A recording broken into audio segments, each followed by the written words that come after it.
Hey everyone, welcome to my YouTube channel. My name is Shweta and currently I am second year BSc Nursing student from GMC Jalaun. So आज की video में हम लोग BSc nursing first year का syllabus discuss करेंगे, जिसमें भी हम फर्स्ट सेम का केवल अभी सिलेबस डिस्कस करेंगे, जिसमें आपके सब्जेक्ट्स हैं anatomy, physiology, sociology, psychology, F1 and communicative English. तो इसमें अभी हम केवल एनाटॉमी, फिजियोलॉजी, सोशियोलॉजी और साइकोलॉजी आपके 4 सब्जेक्ट्स के सिलेबस डिस्कस करेंगे, क्योंकि अगर हम अभी पूरा बताएंगे F1 और कम्युनिकेटिव इंग्लिश को मिला के तो वीडियो बहुत ज़्यादा लंबी हो जाएगी. F1 नर्सिंग फाउंडेशन और कम्युनिकेटिव इंग्लिश के लिए मैं दूसरा वीडियो बनाऊंगी. इस वीडियो में केवल एना, फिजियो, सोशियो और साइको का सिलेबस डिस्कस करेंगे. तो चलिए वीडियो शुरू करते हैं. यहाँ से है आपका एनाटॉमी का सिलेबस, जिसमें आपकी फर्स्ट यूनिट है introduction to anatomical terms and organisation of the body. तो इसमें बेसिकली आपको पढ़ना क्या है, पूरा थोड़ा थोड़ा इंट्रोडक्शन टाइप का ये यूनिट है, जिसमें आपको पूरा ह्यूमन बॉडी के बारे में थोड़ा थोड़ा सा पढ़ना है. जिसमें सबसे पहले आपको एनाटॉमिकल टर्म्स पढ़ने हैं. जो भी टर्म्स है एनाटॉमी से रिलेटेड, जैसे एंटीरियर हो गया, पोस्टीरियर हो गया, सुपरफिशियल का क्या मतलब होता है, डीप का क्या मतलब होता है, पामा, प्लांटर, ये पढ़नी है आपको. उसके बाद आपको एनाटॉमिकल प्लेन्स पढ़ने हैं, जिसमें एक्सियल, ट्रांसवर्स, ये प्लेन कौन कौन से होते हैं, कौन से प्लेन का मतलब क्या होता है, ये पढ़ना है आपको. उसके बाद आपको इसमें मूवमेंट्स पढ़ने हैं, जैसे कि एक्सटेंशन हो गया, फ्लेक्शन हो गया, एबडक्शन हो गया, एडक्शन हो गया. उसके बाद आपको इसमें पढ़ना है सेल स्ट्रक्चर पढ़ना है, सेल डिवीज़न पढ़ना है. फिर आपको इसमें टिश्यू के बारे में पढ़ना है, डेफिनेशन पढ़नी है, टाइप्स पढ़ने हैं, कैरेक्टरिस्टिक पढ़ना है, क्लासिफिकेशन पढ़ना है, लोकेशन पढ़ना है.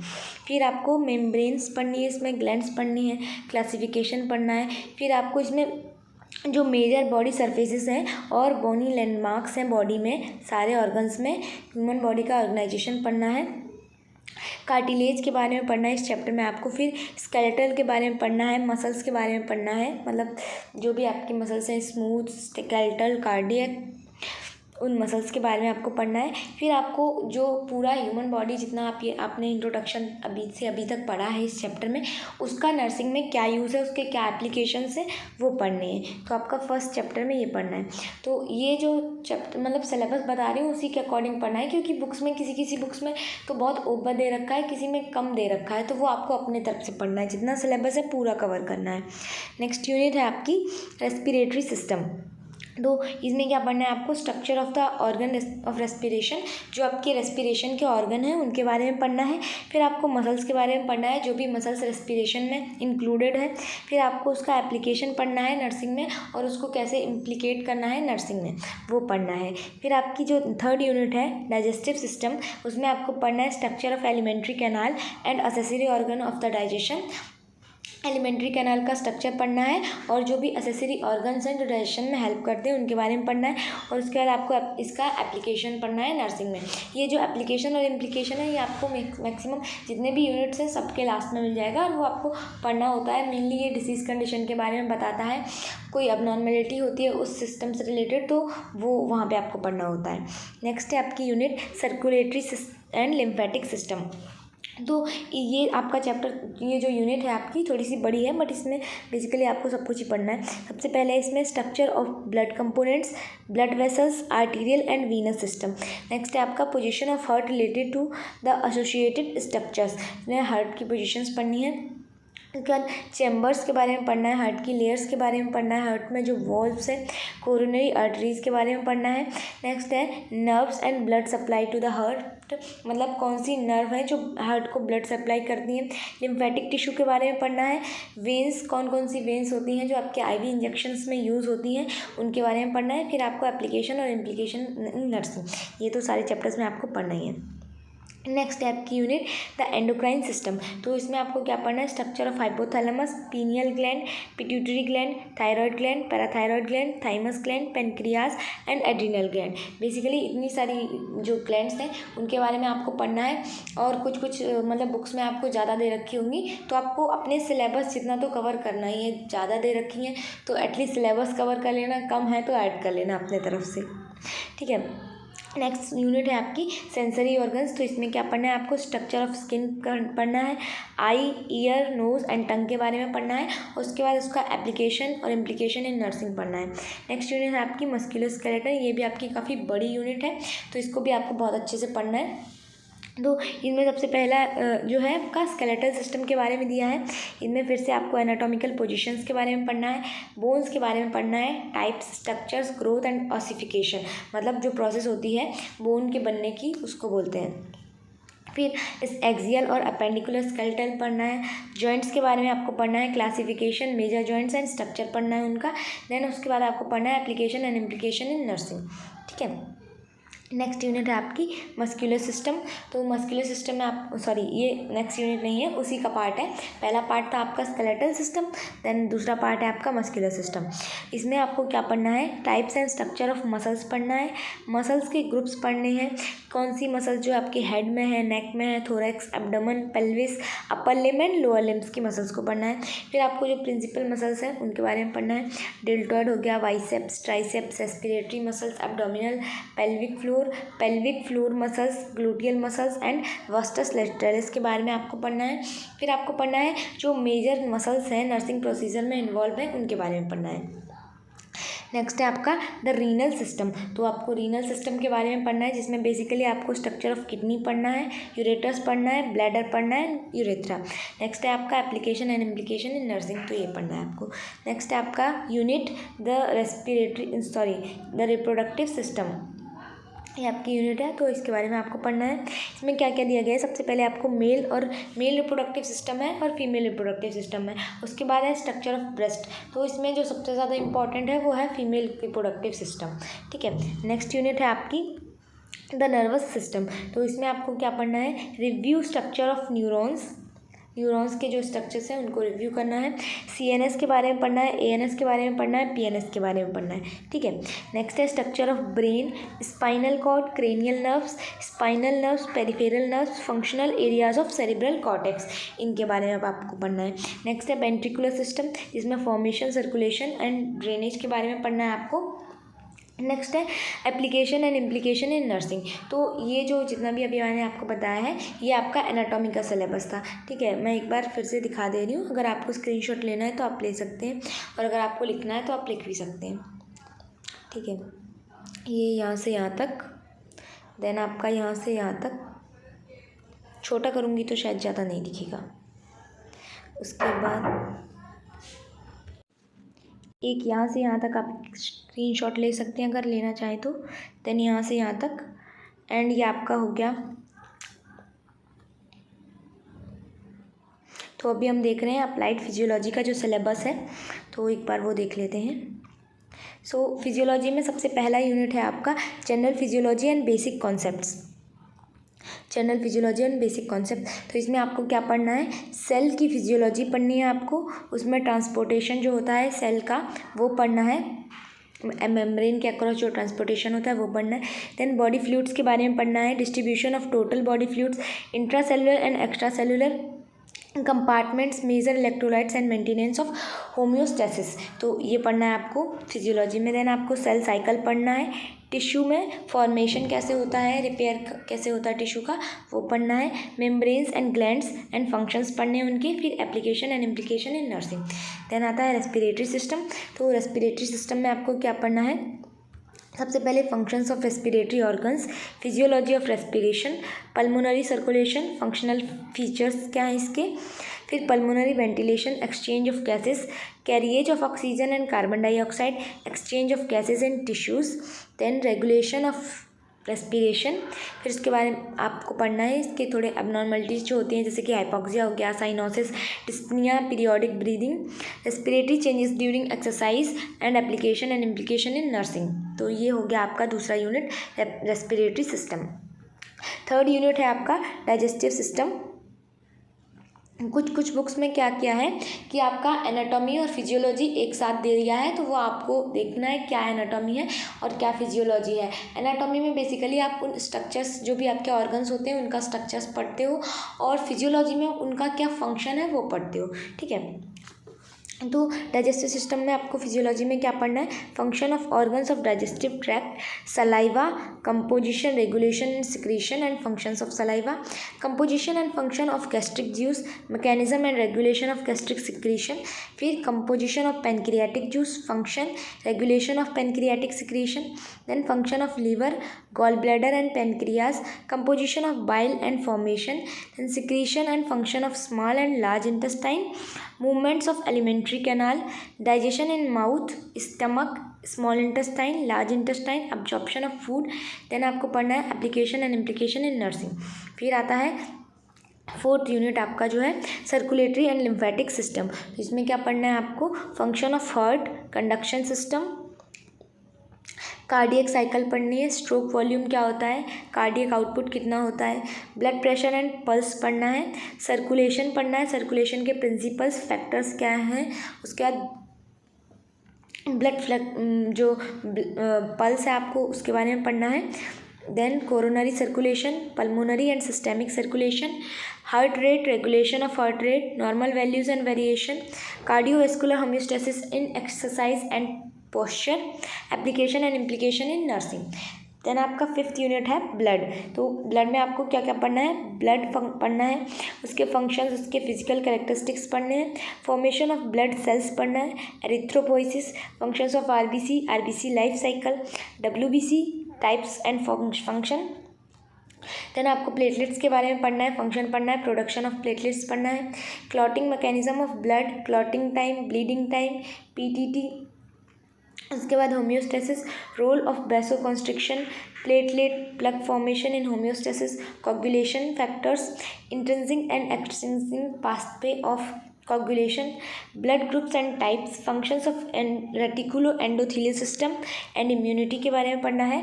देन आपको एप्लीकेशन इन नर्सिंग, मतलब ये जो आपने अभी तक पढ़ा है उसका नर्सिंग में क्या एप्लीकेशन है वो पढ़ना है. देन आता है आपका एंडोक्राइन सिस्टम. तो इसमें क्या पढ़ना है आपको, functions and hormones of pineal gland, pituitary gland, thyroid gland, parathyroid gland, thymus, pancreas and adrenal gland. फिर अदर हार्मोन्स जो भी हैं उनके बारे में पढ़ना है आपको. अल्ट्रेशंस इन डिसीज, जब डिसीज कंडीशन होती है तो हार्मोन्स के सिक्रीशन पे क्या इफेक्ट पड़ता है, एंजाइम्स के सिक्रीशंस पे क्या इफेक्ट पड़ता है. उसके बाद आपको application and implication in nursing. फिर आपका जो 7th यूनिट है सेंसरी ऑर्गन, इसमें क्या पढ़ना है आपको, function of skin, vision, hearing, taste and smell, errors of refraction, ageing and changes. Then आपको पढ़ना है application and implication in nursing. फिर आता है आपका 8th यूनिट मस्कुलोस्केलेटल सिस्टम, जिसमें आपको पढ़ना है बोन्स का फंक्शन पढ़ना है, मूवमेंट्स ऑफ बोन्स पढ़ना है, axial and appendicular skeleton, bone healing कैसे होती है, जॉइंट्स एंड जॉइंट्स मूवमेंट पढ़ने हैं आपको, alteration of joint disease, properties and function of skeletal muscle, mechanism of muscle contraction. Then आपको पढ़ना है structure and properties of cardiac muscles and smooth muscles. उसके बाद पढ़ना है application and implication in nursing. Then आता है आपका 9th यूनिट जो कि है रीनल सिस्टम. तो इसमें क्या पढ़ना है आपको, फंक्शंस ऑफ किडनीज पढ़ना है इन मेंटेनिंग होम्योस्टेसिस, जीएफआर, ये काफ़ी ज़्यादा इंपॉर्टेंट टॉपिक है. उसके बाद functions of ureter, bladder and urethra, micturition, regulation of renal function, application and implication in nursing. And last 10th unit है आपका रिप्रोडक्टिव सिस्टम. तो इसमें क्या पढ़ना है आपको, फीमेल रिप्रोडक्टिव सिस्टम में आपको menstrual cycle, function and hormones of the ovary, oogenesis, fertilization, implantation, functions of breast. उसके बाद मेल रिप्रोडक्टिव सिस्टम में क्या पढ़ना है, स्पर्मेटोजेनेसिस, हार्मोन्स कौन कौन से इंक्लूडेड होते हैं, फंक्शन क्या है और सीमन. उसके बाद application and implication in providing nursing care. Next है आपका नर्वस सिस्टम, 11th यूनिट. इसमें आपको ओवरव्यू ऑफ नर्वस सिस्टम पढ़ना है, review and types, structure and function of neuron, nerve impulses के बारे में पढ़ना है, review and function of brain, medulla, pons and cerebrum दोनों के बारे में पढ़ना है, sensory and motor nervous system के बारे में पढ़ना है. उसके बाद आपको पढ़ना है peripheral nervous system, autonomic nervous system, limbic system and higher mental functions, hippocampus, thalamus, hypothalamus, vestibular apparatus, functions of cranial nerves, autonomic functions, physiology of pain, somatic and visceral referred. ठीक है. एंड लास्टली आपको पढ़ना है reflexes, CSF formation, composition and circulation of CSF, blood brain barrier and blood CSF barrier, and lastly आपको पढ़ना है application and implication in nursing. तो ये आपका हो गया एनाटॉमी और फिजियोलॉजी का सिलेबस। एनाटॉमी और फिजियोलॉजी का सिलेबस वैसे तो सेम ही है, बस एनाटॉमी में आपको उस चीज़ का, उस ऑर्गन का पूरा स्ट्रक्चर पढ़ना है और फिजियोलॉजी में आपको उसका फंक्शन पढ़ना है। यूनिट्स सारी की सारी सेम ही है, ठीक है। तो ये आपका हो गया एनाटॉमी एंड फिजियोलॉजी का सिलेबस। अब मैं सोशियो और साइको का और बता दूं एक बार। सो ये रहा आपका सोशियोलॉजी का सिलेबस। सो फर्स्ट यूनिट है आपकी सोशियोलॉजी में इंट्रोडक्शन। तो इंट्रोडक्शन में आपको क्या पढ़ना है, बेसिकली सोशियोलॉजी का ही जिसमें इंट्रोडक्शन दिया है, जिसमें आपको definition, nature and scope of sociology and significance of sociology in nursing, ये आपका फर्स्ट यूनिट है। देन सेकेंड यूनिट है आपकी सोशल स्ट्रक्चर। तो सोशल स्ट्रक्चर में क्या पढ़ना है आपको, basic concept of society, community, association and institution.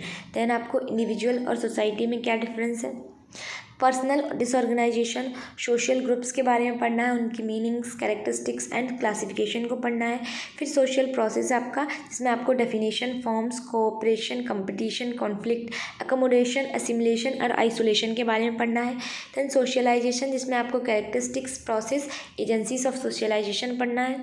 Social change में आपको नेचर पढ़ना है, उसका प्रोसेस पढ़ना है, एंड रोल ऑफ नर्स पढ़ना है कि नर्स का रोल क्या होता है सोशल चेंज में। देन आपका है structure and characteristic of urban, rural and tribal community, major health problems in urban and rural and tribal communities, importance of social structure in nursing profession. तो ये आपका पूरा था सेकेंड यूनिट में social structure में। देन आपकी थर्ड यूनिट है कल्चर। ये काफ़ी अच्छी यूनिट है, इम्पॉर्टेंट है। देन इसमें आपको क्या पढ़ना है, कल्चर में नेचर पढ़ना है, कैरेक्टरिस्टिक पढ़ना है कल्चर का, और इवोल्यूशन ऑफ कल्चर पढ़ना है। डाइवर्सिटी एंड यूनिफॉर्मिटी पढ़नी है कल्चर में, कैसे डाइवर्सिटी और कैसे यूनिफॉर्मिटी है कल्चर में। फिर डिफरेंस पढ़ना है आपको कल्चर और सिविलाइजेशन में। देन कल्चर और सोशलाइजेशन पढ़ना है आपको। ट्रांस कल्चरल सोसाइटीज़ क्या होती हैं, कल्चर में modernization and its impact on health and disease. Culture जो है आपका वो डिसीज़ में कैसे इम्पैक्ट पड़ता है कल्चर का डिसीज़ में और हेल्थ में। देन आपकी फोर्थ यूनिट है फैमिली एंड मैरिज। तो फैमिली और मैरिज में आपको क्या पढ़ना है, फैमिली पढ़ना है, फैमिली के कैरेक्टरिस्टिक पढ़ने हैं, फैमिली की बेसिक नीड्स क्या होती हैं, types of family and functions of family. फिर मैरिज में आपको फॉर्म्स ऑफ मैरिज पढ़नी है, social custom relating to marriage and importance of marriage. फिर आपको लेजिस्लेशन पढ़ना है इंडियन मैरिज एंड फैमिली का। उसके बाद आपको influence of marriage and family on health and it's practices, वो पढ़ना है। नेक्स्ट है आपका फिफ्थ यूनिट सोशल स्ट्रेटिफिकेशन। तो सोशल स्ट्रेटिफिकेशन में आपको क्या पढ़ना है, इंट्रोडक्शन पढ़ना है, जिसमें आपको कैरेक्टरिस्टिक पढ़ने हैं सोशल स्ट्रेटिफिकेशन के and forms of social stratification पढ़ना है। फिर आता है functions of social stratification, Indian caste system, जिसमें ओरिजिन और कैरेक्टरिस्टिक्स पढ़ना है। Positive and negative impact of caste in society पढ़ना है। क्लास सिस्टम एंड स्टेटस के बारे में पढ़ना है। सोशल मोबिलिटी के बारे में पढ़ना है, इसकी मीनिंग्स क्या होती हैं, सोशल मोबिलिटी का मतलब क्या होता है और उसके टाइप्स पढ़ने हैं आपको। फिर आपको रेस के बारे में पढ़ना है, रेस का कॉन्सेप्ट क्या है, क्राइटेरिया क्या है रेशियल क्लासिफिकेशन का, influence of class, caste and race system on health, ये पढ़ना है। फिर आपकी आती है सिक्स्थ यूनिट, जिसमें आपको पढ़ना है सिक्स्थ यूनिट है आपकी सोशल ऑर्गेनाइजेशन एंड डिसऑर्गेनाइजेशन। तो इसमें क्या पढ़ना है आपको, सोशल ऑर्गेनाइजेशन, जिसमें आपको मीनिंग पढ़ना है, एलिमेंट्स पढ़ने हैं, टाइप्स ऑफ सोशल ऑर्गेनाइजेशन पढ़ना है। फिर आता है आपका वॉलंटरी एसोसिएशन, सोशल सिस्टम में, जिसमें definition, types, roles and status as a structural element of social system पढ़ना है आपको। इंटर रिलेशनशिप्स ऑफ इंस्टीट्यूशन पढ़ना है। फिर आपको सोशल कंट्रोल पढ़ना है, meaning, AIIMS and process of social control, ठीक है। नेक्स्ट है आपका सोशल नॉर्म्स है, इसी में मोरल वैल्यूज़ है। Social disorganization, function, causes, control and planning. Major social problems क्या है, poverty, housing, food supplies, illiteracy, prostitution, dowry, child labour, child abuse, delinquency, crime, substance abuse, HIV AIDS and कोविड-19। इसके बाद में आपको पढ़ना है। देन वल्नरेबल ग्रुप्स के बारे में पढ़ना है, elderly, handicap, minority and other marginal groups जो होते हैं। फिर फंडामेंटल राइट्स पढ़ने हैं इंडिविजुअल के, वुमेन एंड चिल्ड्रन के। फिर role of nurse in reducing social problems and enhancing coping, social welfare programmes in India.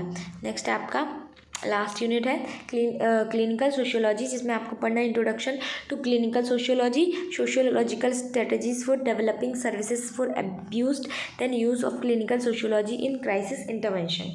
ठीक है, नेक्स्ट आपका है साइकोलॉजी का सिलेबस। सोशियोलॉजी का सिलेबस इतना ही है, जिसमें आपकी 7 यूनिट है। सो अभी साइकोलॉजी का सिलेबस देख लीजिए एक बार। इसमें आपकी फर्स्ट यूनिट है इंट्रोडक्शन, जिसमें आपको पढ़ना है meaning of psychology, development of psychology, scope, branches and methods of psychology, relationship with other subjects, significance of psychology in nursing, applied psychology to solve everyday issues. फिर नेक्स्ट यूनिट है आपकी biological behaviour और biological basis of behaviour, जिसमें आपको बस introduction पढ़ना है। तो इसमें आपको पढ़ना है body mind relationship, genetic and behaviour, inheritance of behaviour, brain and behaviour, psychology and sensation, sensory process and normal and abnormal. Next third unit है आपकी mental health and mental hygiene. तो इसमें क्या पढ़ना है आपको, concept of mental health and mental hygiene पढ़ना है, characteristic of mentally healthy person, warning science of poor mental health, promotive and preventive mental health strategies and services, defence mechanism and it's implication, frustration and conflicts, जिसमें आपको types of conflicts पढ़ना है, measurements to overcome, मतलब कैसे इनसे overcome कर सकते हैं वो पढ़ना है, role of nurse in reducing frustration and conflicts and enhancing coping and dealing with ego एक बहुत इंपॉर्टेंट टॉपिक है साइकोलॉजी का, इसको आपको अच्छे से पढ़ना है। नेक्स्ट है आपका डेवलपमेंटल साइकोलॉजी में आपको क्या पढ़ना है, physical, psychological and cognitive development across life span, prenatal, thoroughly, elderly, childhood, middle to late childhood, through adolescence, elderly and middle adulthood, late adulthood, death and dying. मतलब इसमें आपको जो है डिफरेंट स्टेजेस पढ़नी है लाइफ की, उनमें कैसे साइकोलॉजिकल डेवलपमेंट होता है उसके बारे में पढ़ना है। नेक्स्ट है role of nurse in supporting normal growth and development across life span, psychological needs of various groups in health, sickness, infancy, childhood, adolescence, adulthood and older adults. Next है introduction to child psychology and role of nurse in meeting the psychological needs of children. Next है psychology of vulnerable individuals like challenged women and sick. Next है role of nurse with vulnerable groups. तो ये जो आपका psychology और sociology है, इनमें जितनी भी यूनिट्स हैं उन सारी यूनिट्स में आपको एक दिया होगा रोल ऑफ नर्स, तो वो आपको पढ़ना है क्योंकि वो सारी यूनिट्स में दिया है, और जिन यूनिट्स में नहीं दिया है वो आपको अलग से पढ़ना है क्योंकि ये सिलेबस में है। ठीक है, नेक्स्ट है पर्सनैलिटी। तो पर्सनैलिटी में आपको क्या पढ़ना है, meaning and definition of personality, classification of personality, measurements and evaluation of personality and introduction, alteration in personality, role of nurse in identification of individuals personality and improvement in altered personality. Next है आपका cognitive process. ये chapter जो है वो आपका काफ़ी important है, इससे मतलब एग्जाम में काफ़ी बार आ चुका है और ये बड़ा भी चैप्टर है। नेक्स्ट है आपका कॉग्निटिव प्रोसेस। कॉग्निटिव प्रोसेस में आपको अटेंशन पढ़ना है, जिसमें आपको डेफिनेशन पढ़नी है, टाइप्स पढ़ने हैं, डिटर्मिनेंट्स पढ़ने हैं, ड्यूरेशन पढ़नी है, degree and alteration in attention. ठीक है, नेक्स्ट है आपका परसेप्शन। इसमें आपको मीनिंग ऑफ परसेप्शन पढ़ना है, प्रिंसिपल्स पढ़ने हैं, फैक्टर्स अफेक्टिंग परसेप्शंस, कौन से ऐसे फैक्टर्स हैं जो परसेप्शन को अफेक्ट करते हैं वो पढ़ने हैं आपको। फिर आता है इंटेलिजेंस। तो आपको इसमें इंटेलिजेंस के बारे में पढ़ना है, इसमें आपको meaning of intelligence, effects of heredity and environment in intelligence, classification पढ़ना है, introduction to measurements of intelligence tests, mental deficiencies पढ़नी है आपको। देन आपको लर्निंग पढ़नी है, जिसमें definition of learning, types of learning, factors influencing learning process and habit formation पढ़ना है। नेक्स्ट है आपका मेमोरी। तो इसमें आपको meaning and nature of memory, factors influencing memory, methods to improve memory and forgetting. Next है thinking, types, labels, reasoning and problem solving. Next है aptitude. Aptitude में आपको कॉन्सेप्ट पढ़ना है, टाइप्स पढ़ने हैं, इंडिविजुअल डिफरेंसेस एंड वेरिएबिलिटी पढ़नी है, psychometric assessment of cognitive and process. इसका बस आपको इंट्रोडक्शन पढ़ना है, बहुत डीप में नहीं पढ़ना है इसको। देन आता है अल्टरेशन इन कॉग्निटिव प्रोसेस। नेक्स्ट है आपका 7th unit motivation and emotional process. तो मोटिवेशन एंड इमोशनल प्रोसेस में क्या पढ़ना है आपको, 1 मिनट। इसमें मोटिवेशन पढ़ना है, इमोशंस पढ़ने हैं और स्ट्रेस साइकिल और अडेप्टेशन पढ़ना है। जिसमें मोटिवेशन में आपको मीनिंग पढ़ना है, मोटिवेशन का कॉन्सेप्ट पढ़ने हैं, टाइप्स पढ़ने हैं, थ्योरीज ऑफ मोटिवेशन पढ़नी है, मोटिवेशन साइकिल पढ़नी है, बायोलॉजिकल एंड स्पेशल मोटिव्स पढ़ने हैं। इमोशंस में आपको meaning of emotion, development of emotion, alteration of emotion, emotions in sickness, handling of emotions in self and other. Stress and adaptation में क्या पढ़ना है आपको? स्ट्रेस पढ़ना है, स्ट्रेसेस पढ़ने हैं, साइकिल पढ़नी है, स्ट्रेस की effects and adaptation and coping, इतना पढ़ना है। ठीक है, नेक्स्ट आपका एटीट्यूड्स। तो एटीट्यूड में आपको क्या पढ़ना है? मीनिंग ऑफ एटीट्यूड पढ़ना है, nature factors affecting attitude, attitudinal changes, role of attitude in health and sickness. Next है आपका psychometric assessment of emotions, attitude, इसका भी आपको इंट्रोडक्शन पढ़ना है, बहुत डीप में नहीं पढ़ना है। देन है role of nurse in caring for emotionally sick clients. Next unit है आपकी 8th unit, psychological assessment and test introduction. इस जो भी आपके साइकोलॉजिकल असेसमेंट्स होते हैं उनके बारे में इस चैप्टर में दिया गया है और बहुत ज़्यादा डीप में नहीं दिया गया, बस ऊपर से बेसिकली नेम वगैरह दिए हैं तो उसके बारे में आपको पढ़ना है। जैसे कि टाइप्स, कौन कौन सी टाइप्स के टेस्ट होते हैं, डेवलपमेंट कैसे होता है, कौन कौन सी स्टेजेस होती हैं, उसके कैरेक्टरिस्टिक्स क्या होते हैं, प्रिंसिपल्स, यूजेस एंड इंटरप्रिटेशन पढ़ना है आपको। फिर role of nurse in psychological assessment. Next है आपका 9th यूनिट्स है एप्लीकेशन ऑफ सॉफ्ट स्किल। तो ये मुझे बहुत पसंद है, काफ़ी अच्छी यूनिट लगती है मेरे को ये। तो इसमें है आपका concept of soft skill, types of soft skill, visual, oral and communication skill, the way of communication, building relationship with client and society. Next है इसमें आपका इंटरपर्सनल रिलेशनशिप, IPR, जिसमें आपको डेफिनेशन पढ़ना है, टाइप्स पढ़ने हैं, पर्पसेस पढ़ने हैं, इंटरपर्सनल स्किल्स पढ़नी है, बैरियर्स पढ़ने हैं, स्ट्रेटजीज कौन कौन सी होती हैं इन बैरियर्स को ओवरकम करने के लिए। देन है आपका सर्वाइवल स्ट्रेटजीज, जिसमें आपका मैनेजिंग टाइम आ जाता है, कोपिंग, स्ट्रेस आ जाता है, रेजिलेंस, वर्क लाइफ बैलेंस आ जाता है। नेक्स्ट है applying soft skill to work place and society, presentation skills, social etiquette, telephone etiquette, motivational skills and team work etc. Use of soft skill in nursing. Last unit है आपकी self empowerment. तो इसमें क्या पढ़ना है आपको? Dimension of self empowerment development पढ़ना है, importance of women's empowerment in society पढ़ना है, professional etiquette and personal grooming पढ़नी है आपको, role of nurse in empowering others. तो ये आपका पूरा हो गया साइकोलॉजी का syllabus. Socio, psycho, anatomy and physiology, 4 subject का सिलेबस इस वीडियो में बता दिया और वीडियो काफ़ी लंबी हो गई है। तो FON का जो सिलेबस है, FON और कम्युनिकेटिव इंग्लिश, इनका सिलेबस हम दूसरी वीडियो में डिस्कस कर लेंगे। सो ये था आपका फर्स्ट ईयर का जो एनाटॉमी, फिजियोलॉजी, सोशियोलॉजी और साइकोलॉजी का सिलेबस। बाकी FON और कम्युनिकेटिव इंग्लिश का आपको दूसरे वीडियो में मिल जाएगा। पार्ट 2 में इसका फर्स्ट ईयर मतलब जो सिलेबस है उसका पार्ट 2 जो बनेगा उसमें आपको FON और कम्युनिकेटिव इंग्लिश का मिल जाएगा पूरा सिलेबस। सो इस वीडियो को यहाँ तक देखने के लिए थैंक यू।